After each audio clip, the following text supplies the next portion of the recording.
Alright, ayan, good day mga kamukha. Welcome back again dito sa aking channel, Keri35 Vlog. And for today's video ay ito, tinutuloy ko yung nilive ko kahapon. Ayan, kahapon ako nag-live nung sinimulan ko to. So marami nagtatanong kung ano ba yung itsura nitong sinasala ko. So ito yun. Ayan, ito siya. Ito ay galing sa ilog. Ayan, galing sa ilog yan.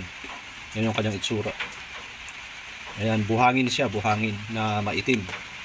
Ito ay malaki pagkakaiba nito sa malaki pagkakaiba nitong nakuha ko sa dati kong kinukuha, kasi yung dati kong kinukuha ay kulay brown siya, pero ito maitim siya. Ayan. So tutuloy natin ang pagsasala gamit ito yung aking ginagamit na pangsala. Ayan. Kasi kung hindi natin sasalain, marami kasi siyang marami siyang halo na na bato. Ayan, gaya nito. Ito. Asan 'yun? Ito yung kanyang halo. Ayan. Tawag namin diyan is abaka. Ayan. So ayan, iipunin ko yan, tapos ipapadaan sa ball mill. Ayan, may ball mill ako dito, kaya lang hindi na siya gumagana kasi sira yung motor. Ayun, nag-iisa na lang yung ball mill ko Ayun, isa. So plano ko bibili ng motor muna para pagganahin yan. Ngayon ay itutuloy natin ang pagsasala at mamaya ipapakita ko sa inyo yung sample nito. Alright?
Bali, barbarang kuning.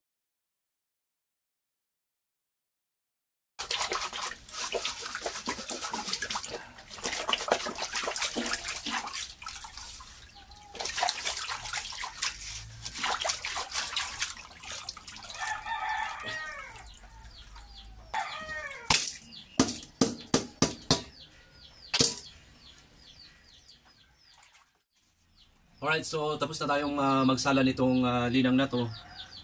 Ngayon, ang gagawin natin ngayon ay ipapakita ko sa inyo yung kanyang sample. Ayan. So, ang gagawin natin ay syempre gagamit tayo nitong ating gold pan. So, kuha lang tayo ng konti. Ayan. Ito yung ating sasampulan ngayon.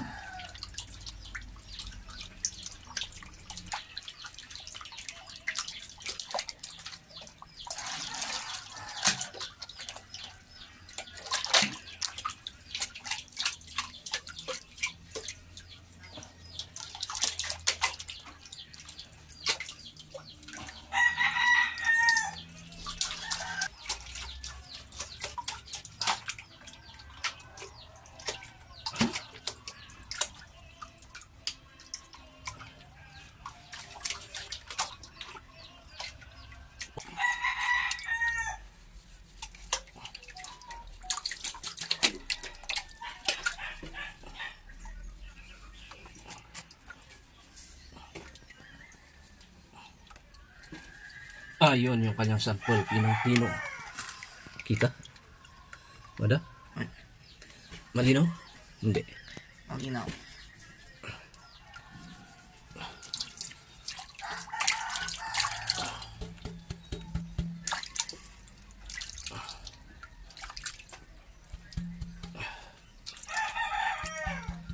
Yun yung kanyang sample.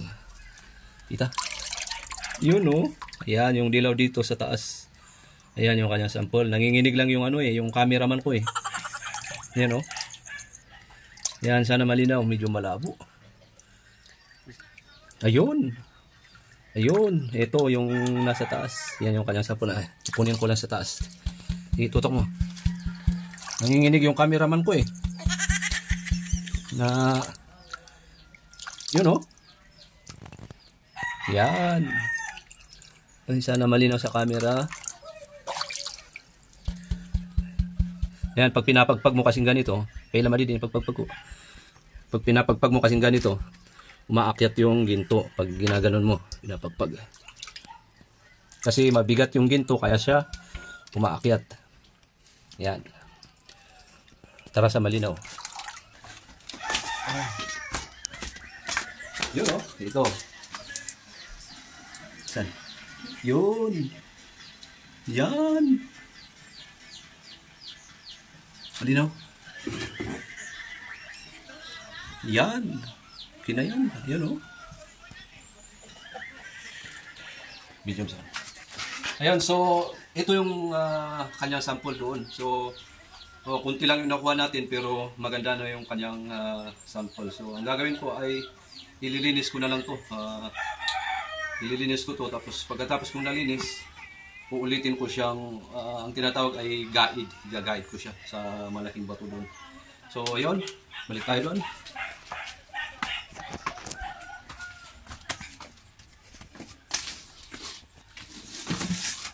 Ayan, so bali ang gagawin ko dito ay yun nga,